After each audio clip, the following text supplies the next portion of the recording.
Bienvenue dans la Sarthe sous un soleil estival au circuit de Lavaret pour la troisième manche du championnat de Coupe de France de Rallycross 2013. 105 voitures ont été autorisées à prendre le départ. On va bientôt regarder quelques manches qualificatives. Un grand soleil, ça veut dire aussi beaucoup de poussière. Les organisateurs font tout pour que les spectateurs et les pilotes puissent vivre ce week-end dans la meilleure des conditions. Manche en Super 1600 avec Fabien Chanoine et la Dacia Sandero. Tout feu, tout flamme. Mais Chanoine prend le meilleur des départs devant Laurent Chartrain et Dorian Launay dans la Renault Clio. C'est la Sandero qui prend la tête devant la C2 et la Clio. Chanoine en train de vivre une belle saison. Mais il attend toujours la première victoire. Peut-être ici à Lavaret.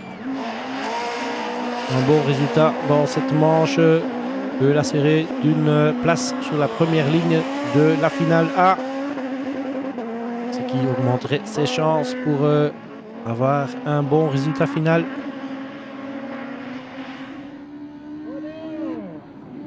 La Dacia Sandero, une des voitures les plus spectaculaires de ce championnat, et des problèmes à nouveau pour Laurent Chartrain. C'est pas sa meilleure saison en 2013, a eu quelques problèmes de fiabilité avec sa Citroën C2. Il partira toujours en finale A, mais ces questions de fiabilité pourraient lui poser des problèmes. Fin du tour joker pour Fabien Chanoine et fin de la manche aussi. Il gagne la manche devant Dorian Launay. Et il prend place sur la première ligne de départ, tantôt dans la finale A des Super 1600. À côté de lui sera Adeline Sagnier, qui a déjà fait le meilleur temps dans les deux premières manches qualificatives ici à Lavaret. Donc c'est déjà rassuré de la pole position, mais comme il y a des points bonus dans la troisième manche, il prend le départ aussi de la troisième manche. C'est Jean-Baptiste Dubourg qui prend le meilleur départ ici devant Sagnier, suivi par David Olivier dans la Renault Twingo.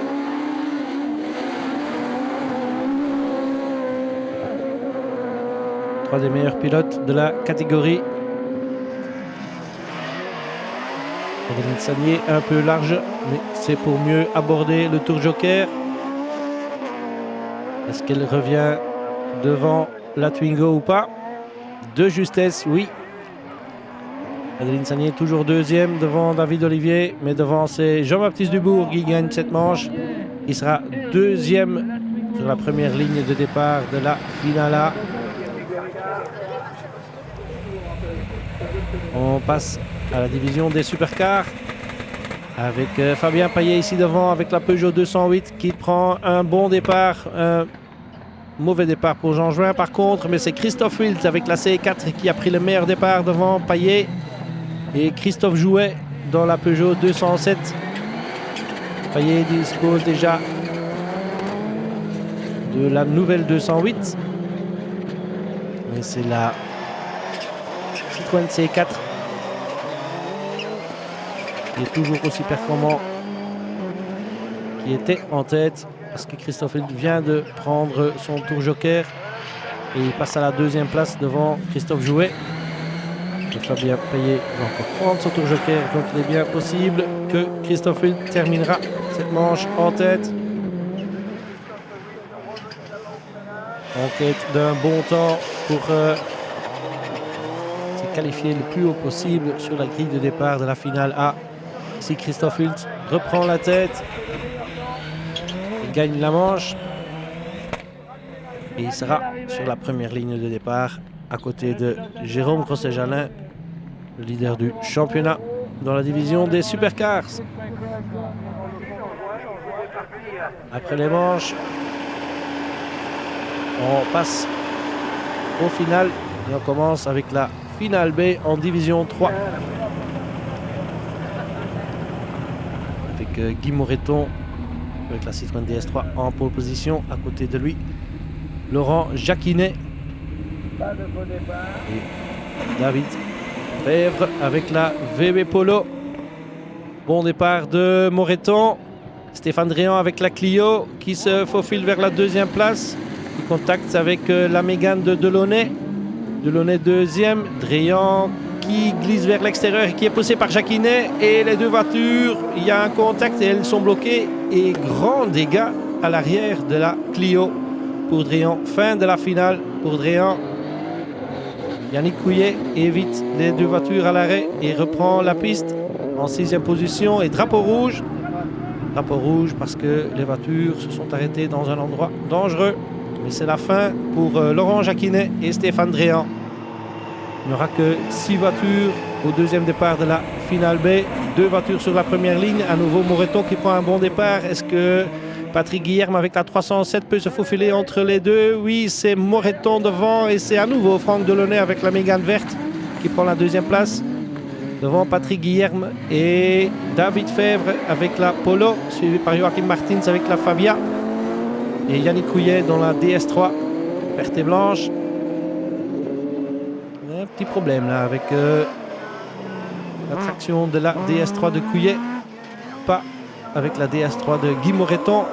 Parce que Moreton a déjà un bel avantage. Les 2 premiers pilotes de cette finale B vont à la finale A. Et pour le moment, c'est Moreton et Franck Delaunay. Mais si je ne me trompe pas, Franck Delaunay, il doit encore exécuter son tour joker.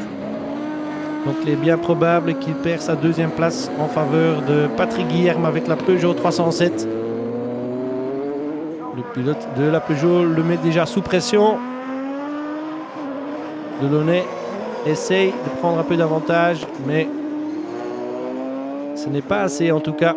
Ce sera entre Patrick Guilherme et David Fèvre pour la deuxième place. La deuxième place aussi importante parce qu'elle donne droit à une place en finale A. Et c'est Patrick Guilherme qui prend la deuxième place. Loin derrière Guy Moreton. Et devant David Fèvre et Franck Delaunay. Et ici la Mégane de Delaunay. Et il souffre un peu sous le chaleur à Lavaré. Moreton donc devant Guilherme Fèvre, Delaunay et Yannick Couillet.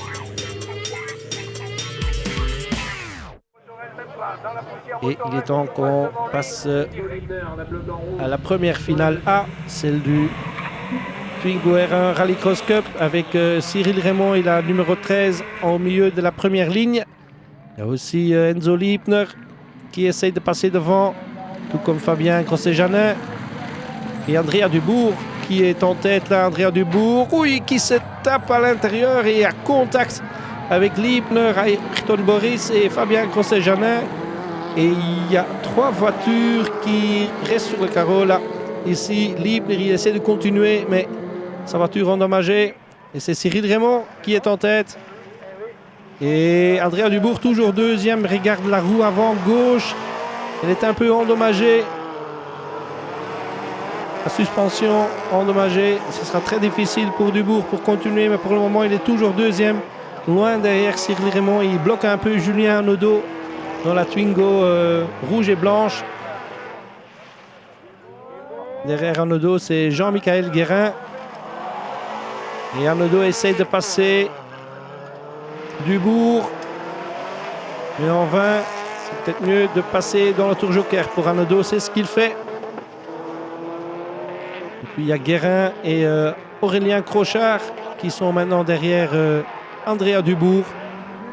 Et Andrea Dubourg, il doit les laisser passer parce que c'est vraiment impossible de conduire cette Twingo. Entre-temps, le pneu est crevé aussi. Donc ça sera la 5e place pour Andrea Dubourg, devant les 3 voitures qui se sont arrêtées au premier tour. Mais loin derrière ce Cyril Raymond, il n'est qu'à sa 2e course de sa carrière. Il file déjà vers sa première victoire. Il y avait un peu de problème à Châteauroux, mais ici à Lavaré, une finale parfaite pour ce jeune talent. Cyril Raymond prend donc la victoire et un joli 360 degrés pour Cyril Raymond. Première victoire en rallycross, c'est la 2e course. Je voulais absolument me rattraper à Châteauroux et là, idéal. Joli résultat donc pour Raymond. et Aurélien Crochard et Julien Onodo le rejoignent sur le podium. Jean-Michel Guérin finit comme 4e et Andrea Dubourg est toujours classé 5e. Finale en division 4 maintenant avec Jessica Anne sur la 2e ligne de départ. Elle n'est qu'à sa première course de la saison. Christophe Barbier avec la 206 à côté, mais c'est Jimmy Terpero avec son Audi qui est en pôle et qui s'en prend le meilleur de départ. Mais Jessica Anne essaye de se faufiler entre la Peugeot et la Renault. Mais il y a contact et Jessica Anne sort et elle prend Christophe Barbier, sa 206 avec elle. Fin de la finale, je crains pour Jessica Anne devant Jimmy Terpero, devant David Vincent et Nicolas Bezard. Et Sébastien Guillemot qui était 2e sur la grille de départ a perdu pas mal de place non aussi. Il est 5-6e là, derrière les 2 Honda de Bézard et Gilles Lambert. Devant Jimmy Terpero et David Vincent.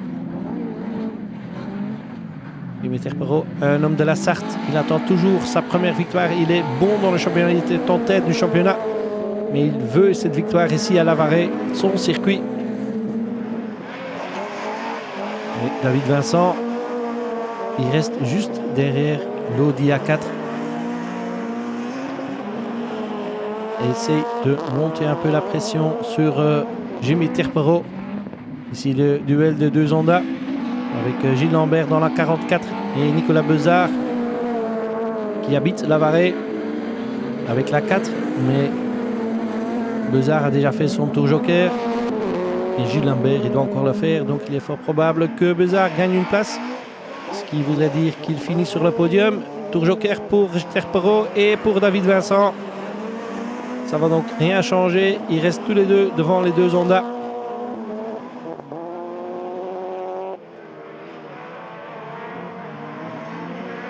Encore quelques virages pour Jimmy Terpero et David Vincent. Et il me semble que le pilote de la Clio est très satisfait de sa 2e place. Il ne va pas essayer de passer Jimmy Terpero. Fin de la finale, victoire méritée pour Terpero devant David Vincent. Et Nicolas Bezard prend la 3e place juste devant Sébastien Guillemot, bien revenu.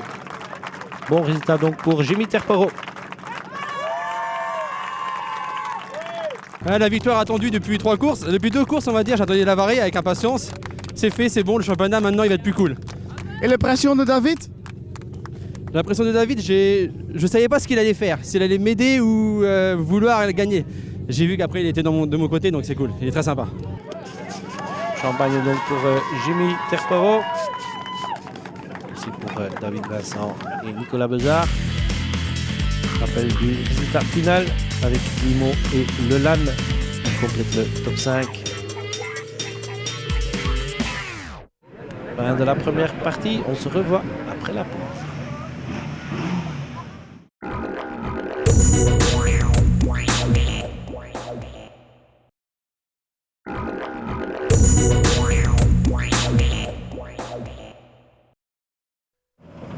On est de retour à Lavaret pour la 3e manche du championnat et Coupe de France de rallycross. Et c'est la finale A en division 3 avec Christophe Saunois et la Toyota Corolla qui prend le meilleur départ devant Marc Maurice avec la 207. Et puis Florent Boudouno dans la Mini et Jonathan Payet avec la 206. Et contact entre Boudouno et Payet. Et c'est la fin pour Payet. Voiture endommagée, fini donc pour la Peugeot 206. Christophe Saunois qui mène la danse devant Marc Maurice. Marc Maurice qui a pris les 3 points bonus pour la Super Pole. Très important au championnat parce qu'il n'y a pas beaucoup qui séparent Saunois et Maurice au championnat. C'est les 2 pilotes qui vont jouer le titre sans doute en division 3. Un léger avantage pour Saunois, c'est peut-être le moment pour prendre le tour joker. C'est effectivement ce qu'il fait.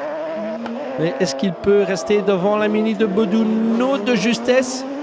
Oui, c'était crucial peut-être, parce que s'il se trouve derrière la Mini de Boudouno, il va perdre du temps. Saunois, maintenant, il peut récupérer un peu du temps perdu par le tour joker.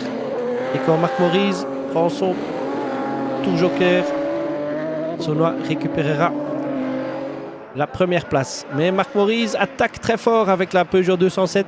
Il sait ce qu'il est en jeu. S'il peut gagner ici, s'il peut devancer Christophe Saunois, ça sera une bonne chose pour le championnat. Mais je crains que Christophe Saunois va le passer ici. Exactement. Bien roulé de Christophe Saunois. Il ne reste qu'à gérer encore quelques tours maintenant. Il va sans doute un peu ralentir, prendre les meilleures lignes, éviter de laisser un petit trou dans lequel Marc Maurice pourrait se filer. Mais le pilote de la Toyota Corolla a assez d'expérience pour éviter cela. Maîtrise bien ses derniers tours en route vers sa deuxième victoire de la saison. Et ça voudrait dire, s'il gagne ici, qu'il aura 13 points d'avance sur Marc Maurice. Et voilà, victoire méritée pour Christophe Saunois devant Marc Maurice. Et c'est Florent Bedouneau qui prend la 3e place juste devant Xavier Briffaut, avec Mathieu Trévian sur la 5e place. Et un Christophe Saunois très heureux. Au 4e tour, j'ai vu que j'avais mis une petite distance à Marc, donc j'en ai profité pour prendre mon tour joker. Comme ça, après, je me suis calqué, lui, sur son rythme de course pour ressortir devant au joker. Après, les derniers tours se font une allure un petit peu moins vite parce que on assure. Tous les points sont importants. C'est ma 2e course que je gagne cette année, donc Marc a pris 3 points de la Super Pole hier, donc il était important que je sois devant lui. C'est ce qu'il a fait. Un très bon résultat donc pour Christophe Saunois. Et échange de champagne entre Saunois et Maurice. Les deux-là, ils vont se revoir souvent encore cette saison sur les circuits de rallycross de France.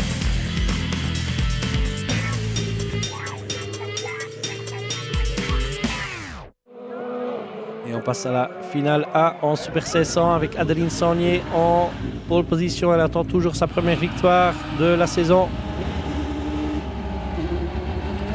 Fabien Chanoine aussi. Laurent Chartrain sur la 2e ligne de départ. Au milieu de la première ligne, il y a Jean-Baptiste Dubourg, vainqueur à Châteauroux. Et il me semble que c'est Dubourg qui a pris le meilleur de départ là. Oui, c'est la Clio blanche qui prend le roll shot devant Adeline Saunier et Laurent Chartrain en 3e position, juste devant Fabien Chanoine et David Olivier avec la Renault Twingo. Bon départ de Dubourg, mais est-ce qu'Adeline Saunier, qui a été vite tout le week-end, est-ce qu'elle peut rester avec la Clio? Il me semble que non. Petite surprise là. Et Chanoine, petit dérive là. Mais il maîtrise sa Dacia Sandero. Reste en 3e position. Adeline Saunier va exécuter son tour joker. Ça veut dire que Chanoine est 2e, Chartrain 3 et Saunier garde la 4e place. Très bien, comme ça elle peut récupérer un peu de place quand les autres vont faire leur joker. Il n'y a rien qui est perdu pour Saunier. Sauf que devant Jean-Baptiste Dubourg, il creuse un peu l'écart sur Chanoine et Chartrain. Et David Olivier, à la fin, il a déjà fait son joker aussi. Donc il peut encore revenir, lui aussi, quand les voitures entre lui et Saunier vont faire leur tour joker à leur tour. Ici, Jean-Baptiste Dubourg. Très à l'aise, apparemment, dans cette finale A. Pas de tour joker pour le moment. Il continue encore un bout. Chanoine aussi. Et Chartrain a fait son tour joker, je crois, là. Oui, et Saunier le passe donc, tout comme David Olivier, qui passe donc à la 4e place devant Laurent Chartrain. Ce qui serait un bon résultat pour le pilote de la Renault Twingo. Dernier tour et tour joker pour Dubourg et aussi pour Chanoine. Dubourg, il restera en tête, mais est-ce que Chanoine reste 2e ici déjà? Adeline Saunier, est-ce qu'elle peut récupérer la 2e place? Il y a Chanoine qui va venir de gauche et il y a contact entre Chanoine et Saunier. Saunier est parti à l'extérieur et David Olivier passe à l'intérieur. Dernier virage, il prend la 3e place. Dubourg gagne devant Chanoine et David Olivier qui a passé Adeline Saunier dans le dernier virage. Quelle fin spectaculaire de cette finale-là en Super 1600. Mais une victoire méritée pour Jean-Baptiste Dubourg, qui est en tête du championnat aussi. Une très belle finale. Je devrais dire que je m'attendais pas à sortir devant. Même si tout le week-end on a fait de bons départs, Adeline Sangnier était vraiment rapide tout le week-end. J'ai profité vraiment d'un grand travail de toute l'équipe, notamment à partir de la 3e manche, pour rectifier un petit peu le comportement de l'auto. Et en finale, c'est juste un rêve, ça a été un régal, on a dominé de bout en bout, super. Championnat très serré là en Super 500. Un départ pas terrible. En plus, on a vu dans toutes les finales précédentes que c'était très très chaud au bout. Je pense qu'on peut féliciter quand même une bonne partie des pilotes de la Super 500 parce que ça a été relativement réglo au bout. Et voilà, donc voilà, sorti pas bien au départ. Et puis pris le joker relativement tôt. Et après, par contre, je pense que ça roulait très très fort. On avait vraiment un setup sur la voiture qui était performant en finale. Et comme d'ailleurs tout le reste du week-end. Et donc voilà, le résultat est là. On est super content de faire une 3e place et de faire un podium ici. Dubourg donc en tête du championnat avec 68 points, devant Sagnier 58 et Chanoine 50. David Olivier en a 47. Je l'ai déjà dit, un championnat très serré. Et les 4 premiers du championnat ont fini sur les 4 premières places ici à Lavarée aussi. Dernière des finales A, maintenant, finale des supercars. Christophe Jouet. La 2e ligne, Christophe Hill sur la 1re ligne à côté de Jérôme Grosset-Janin. Et c'est parti, bon départ de Grosset-Janin. Le pilote de la Clio reprend la tête à nouveau devant Christophe Wild qui sera 3e. C'est ou Alain Heu ou Christophe Jouet. Ce sera Alain Heu dans la 2e Citroën C4. Mais c'est à nouveau Grosset-Janin qui a pris le meilleur départ. Il a déjà pris 2 fois le maximum des points ici cette saison. Et à la fin du peloton des supercars, il y a Yves Gallet avec sa Saxo 4x4. Mais c'est Grosset-Janin devant Christophe Wild et Alain Heu de LDC 4 pour la 2e place. À la 4e place, Christophe Jouet. Fabien Paillet n'a pas pris le départ de cette finale-là avec des problèmes moteurs sur sa Peugeot 208. Dommage, il aurait pu se mêler dans cette bataille pour les places d'honneur, peut-être pas pour la 1re place parce qu'il y a quand même une légère différence entre Jérôme Grosset-Janin et les autres. Bien que Christophe Wild n'est pas si loin de la Clio. Aucun des 2 pilotes a pris son tour joker. Christophe Wild, il va un peu large ici, ça voudrait peut-être dire qu'il, oui, effectivement, il prend son tour joker. Il a choisi une autre ligne. Est-ce qu'il peut rester devant Alain Heu? Il me semble que oui, sans trop de problèmes. Les 2 C4 toujours derrière cette Clio de Jérôme Grosset-Janin. Déjà 2 victoires cette année, peut-être une 3e. Et un très grand avantage au championnat. Le joker pour Grosset-Janin et Christophe Wild qui a fortement réduit l'écart. Il reste encore 2 tours. Grosset-Janin, 50aine de mètres d'avance sur Christophe Wild. En principe, c'est une situation qui devrait lui donner la victoire, mais on ne sait jamais avec Christophe Wild. Il attaque jusqu'au bout, le pilote de la C4. Fin du dernier tour. Et Christophe Wild a réduit l'écart. Il est presque sur le pare-choc de la Clio. Est-ce qu'il peut mettre la pression sur Grosset-Janin? Encore 2 virages. Et Grosset-Janin, il freine un peu tôt, même il gagne, il défend sa position. Et c'est Grosset-Janin qui prend la victoire à Lavarée devant Christophe Wild. Et Alain Heu prend la 3e place. Victoire méritée pour Jérôme Grosset-Janin.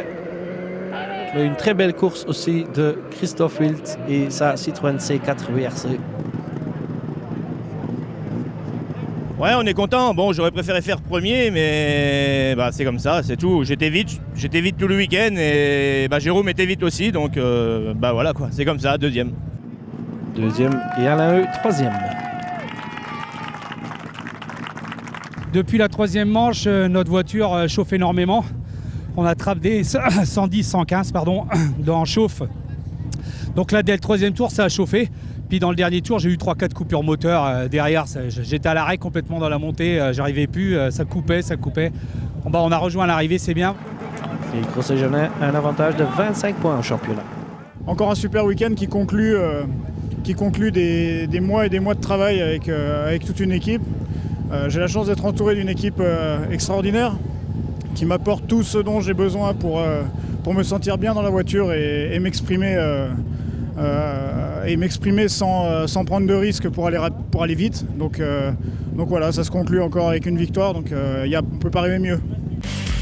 Troisième victoire donc pour Crocé-Janin devant Wilt Jouet et Stéphane Le Gannet prend la 5e place. Fin de notre reportage sur le rallycross de la Sarthe. À la prochaine.